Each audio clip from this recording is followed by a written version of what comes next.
All right, so we got another Cameron video. Shout out to Cameron. He been going up. I know I said that in the last video, but he been going up. But how streamers ruined gaming. This popped up in my sub box, and I wanted to go over it. I know it's 5 months old, but it's new to me. It popped up in my sub box, and I was like, hey, you know what? This might be a cool thing to react. I need to get back on my what I call social commentary type videos, just to give a break from all the gaming stuff. All right, so let's get into it.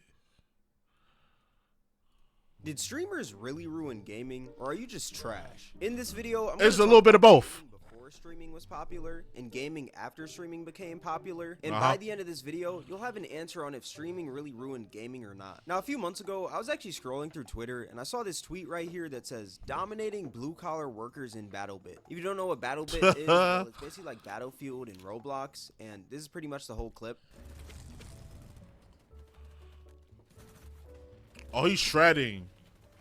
He's shredding these That guy is niggas. just straight up dominating people. Like that's pretty much it. And I saw a quote tweet that said, "Esports ruined casual gaming." Now I know the whole title of this video is like something along the lines of how streamers ruined gaming, but I'm gonna put streamers and esports kind of in the same category. I say that because with streaming, you kind of gotta either be good at a game or funny, and with esports, you gotta be good at a game. So I'm gonna put them both together because they're pretty similar, if I do say so myself. But to really understand this, we gotta go all the way back to 2018, the Fortnite boom. Before Fortnite was this cringe cash grab that pretty much just preyed on kids for money, it was a game that nobody truly knew how to play and everyone had fun with it. I mean, back in 2018, every single human being was talking about Fortnite. I mean, back then you had Fortnite meme pages, every single human being was posting their wins, people were doing emotes IRL.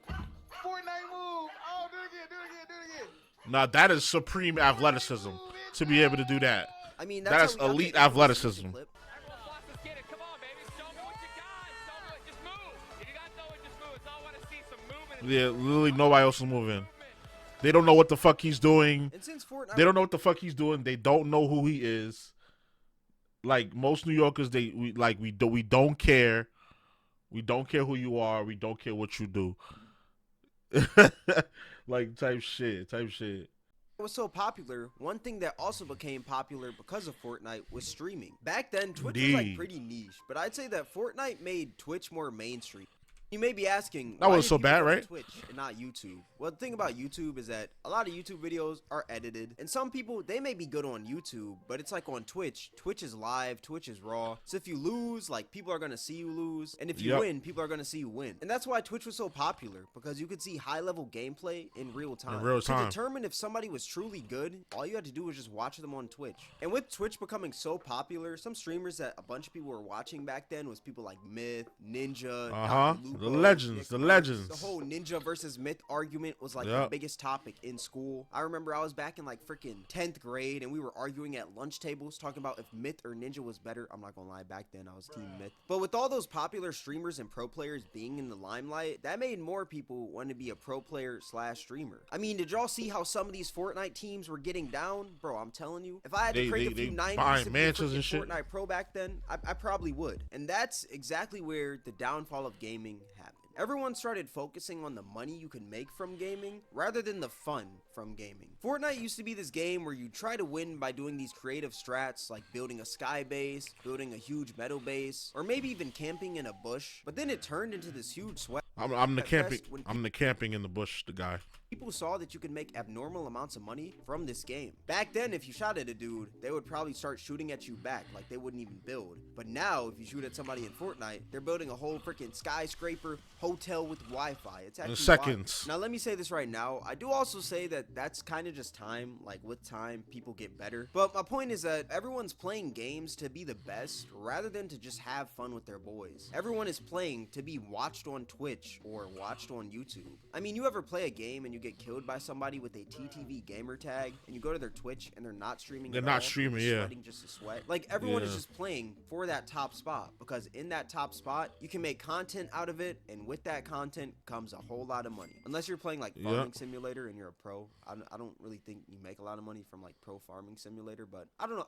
I might become a Farming Simulator pro. You never know. Bars. But yeah, everyone's pretty much playing to be watched. I remember back then, games wouldn't really get sweaty until like 2 or 3 weeks after release. But now, games are sweaty off the rip. It can be 5 days away from Call of Duty coming out, and you already got a dude making a video saying, best class setup 2023, MW3. And it's like, bro, the game hasn't even released. It can be 2 weeks before Because they have these, I know with Call of Duty, they have those Call of Duty Next events. They've done it for the past, what, 2 years?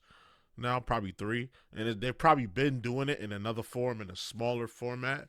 So you got those people that just, all they play is Call of Duty, and they just be on the game all day.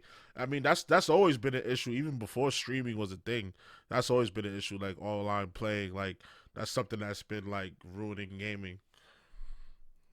2K comes out and a dude already has the best build. It makes no sense. And when the game comes out, people are only going to play the meta, because when you only play the meta, you can win more. You can win more, yeah. You can get up to that top rank. And when you get up to that top rank, you can stream, create content from it. More people are going to watch you because you're up high on the leaderboards. And then the cycle just continues and continues and continues. And now everyone's just playing the same because everyone's just trying to be the best to be able to stream it / be watched. Back then, you would play games for the fun because there was really no money involved. But now it's like every single human being is trying to become the top streamer, and it's like, bro, like, where's the fun in that? Back then, gaming tournaments were giving out speckles. I'm telling you, if you won a gaming tournament for like freaking Mortal Kombat or Halo or something like that, you were probably gonna get 50 cents in a Big Mac. But now, if you win a freaking Fortnite tournament or you just win a freaking Call of Duty tournament, dog, you're honestly set. You can buy your mom a freaking mansion. People are getting millions from tournaments. I mean, look at Booga, bro. Didn't he won like 3 million, I'm pretty sure, off of Fortnite? That is wild. Yeah, I remember that. I remember when he won that, like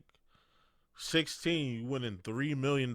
Like, and you old enough to kind of think for yourself. So like, if your parents can't, you can have your own bank account at 16. So it's like your parents can't really like run down on you for that. They could manipulate you and guilt trip you for that. But that's, I mean, at that point, that's on you, brother.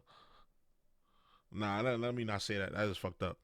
But yeah, so you keeping all of that, because I know people that they made money, or we've seen, throughout history, people that have made money off social media, like large sums of money at a very young age, and then it all got taken, or their parents put them in a conservatorship or whatever. Like Britney Spears being the biggest example, or one of the biggest examples. That is insane money. Another thing about gaming after streaming is that games that aren't even sweaty are becoming sweaty. For example, Fall Guys. I remember back in 2020, every single human in. being was playing Fall Guys Locked during in. quarantine. And with everybody playing Fall Guys, TikTok Confession, I've never played Fall Guys. I got a hold of that. And I remember scrolling through TikTok one day, and I saw this one dude making videos of the best strats on certain maps on Fall Guys. And I just thought to myself, what do you gain from being a sweat in Fall Guys? What do you gain? Like, I understand you're trying to show people how to win and stuff, but I feel like the reason why Fall Guys was so fun was because nobody was making strats or anything. People were just hopping in, having fun, just playing like headless chickens, I feel like games die out quicker when you're making all these strats and stuff on how to win, when it's not even like, obviously, yes, the goal in Fall Guys is to win, but I feel like the whole point of that game is to enjoy the journey, like the fun with friends, the freaking hurdles you're going over, that one dude griefing you on the map. Like, when you're only focused on trying to get crowns in that game, the game becomes less fun because you're just focused on the destination rather than the journey. Imagine coming home. You make people not want to play. You make people not want to play the game. Like, that shit is not fun. That's what happened with Call of Duty and a lot of other shooters. Granted, a lot of people still play it, but there's no casual scene in Call of Duty. It's all like sweat. You can go into a casual match and you're going to get sweats. Ranked match, oh, forget it. You have no chance. from a long day of school or work, and you're getting sweated on in Fall Guys. Imagine you're over there just trying to chill, you know, you're on this little cutesy game that's like Wipeout, and out of nowhere, TTV Try Hard for Life literally just claps every single map, and it's like, dude, you can't even have fun anymore. And since everyone's tryharding, games are now catering to the bad players. One thing that games have been implementing is this thing called skill-based matchmaking. If you don't know what it is, well, I'll basically explain. Think of a lobby where all the top players from a bunch of different games all get into a lobby with each other and go head to head. Basically ranked play, but with no bonus rewards or anything. You just kind of get into a lobby with the best players without getting any specific reward in casual play. And the thing about skill-based matchmaking is that it's unfair because the good players are being punished for being good at the game. And it gets to this point where it's like winning feels like a chore rather than actual fun. Because back then, if you truly wanted to sweat, you would go into like a ranked game mode or something. But now, if you're a tryhard, you're gonna play every single other tryhard 24/7 just because you're good at the game. Back then, games like Call of Duty, what they would do, you would join a lobby, and if you wanted to leave that lobby, you would just leave it. And if you wanted to stay after the game, you would stay. But now, after a game is finished, they just transport you to a whole different lobby with everyone else who also did good. And it's like, now you gotta go head to head with all the big dogs just because you won one game. I remember Call of Duty Black Ops Cold War, that had some of the worst skill-based matchmaking ever. That game was borderline unplayable because if you won one game, you would be playing the freaking Optic roster from freaking 2014 just from winning one game. Right. And another way of games catering to bad players, Fortnite adding bots into their games just so you can feel better about yourself. Let's be real, it is 2023. Nobody is a default anymore in Fortnite. I mean, back then, yes, there were people who were bad at the game, but nobody is so bad that they're literally running into a wall 24/7 in Fortnite. So now it's like there's no middle ground between the good and the bad players. It's like, if you're good, you're being punished, and if you're bad, you're being rewarded. There's actually this tweet by FaZe Sway that says, "The downfall of video games started when kids complained about people being good at the game. I remember when I was a kid and saw a Master Prestige in COD, I didn't tell him to take a shower or go outside. I sent that MF a friend request." And that's facts. Instead of actually putting in the work to be good, a lot of people just sit there and complain, and now games are kind of catering to them. But one game that I say that kind of bridged the middle ground between the really good players and the really bad players is Street Fighter 6. One thing that Street Fighter 6 did, they added something called modern controls and classic controls. Classic controls, basically you have to do more to push That was out a controversial combo, though. and if you do that successfully, then that combo does more damage. But if you play modern controls, you only hit square or something and it'll do a full combo. And those combos, yeah, and then there's some pro players that actually play with the modern controls, and they be killing shit. I've seen modern Ryus, I've seen modern Lukes. I don't know about winning the tournaments. The people that I see winning the tournaments recently was people that's using classic controls.